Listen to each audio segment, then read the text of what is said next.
কিভাবে নিজেদের ইমোশনকে কন্ট্রোল করা যায় বা নিজেদের যেগুলো ইমোশন থাকে রাগ বা যে কোনো খুশি বা কাউকে বলি আমাদের রাগটাকে জমানো থাকে আর ফট করে আমাদের কারো উপরে রাগ এসে যায়। তো সবার প্রথমে আমি আমার বলি, এখন আমি আমারটাই বলতেছি। তো আমার যখনই কোনো সময় রাগ আসে তখন আমি 5 সেকেন্ড রুল করি, মানে 5 সেকেন্ডের চেঞ্জ কমতে লাগবে আপনাদেরকে, বা একটা বল পাওয়া যায় পঞ্জের বল, এটাকে আপনাদেরকে সুইচ করতে লাগবে। কিন্তু আমরা ইমোশনগুলোকে কীভাবে কন্ট্রোল করবো?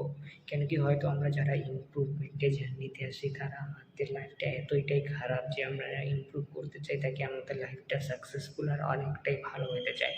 কিন্তু ইমোশনকে কীভাবে কন্ট্রোল করবো? বা এত খারাপ ইমোশনও থাকবে যখন আমাদের রাগ দুঃখ আসে, আর কাউকেও আমাদেরকে দেখানো দরকারই নেই যে আমরা অনেকটাই কষ্টতে আছি বা আমরা কোনো মেন্টাল ট্রমাতেও আছি। এমনভাবে ইমোশনটাকে আমাদেরকে কন্ট্রোল করতে লাগবে তাকে কেউই বুঝতে পারে না। এইটা করার জন্য আপনাদেরকে একটা মেথড মনে রাখতে লাগবে, সেইটা হচ্ছে লাইন আছে, সেটা হচ্ছে আমাদের কাজ করতে লাগবে আর সেইটার ফলটার আশাই করতে লাগবে না। তাহলে পরে আমরা ইমোশনকে কন্ট্রোল করতে পারবো।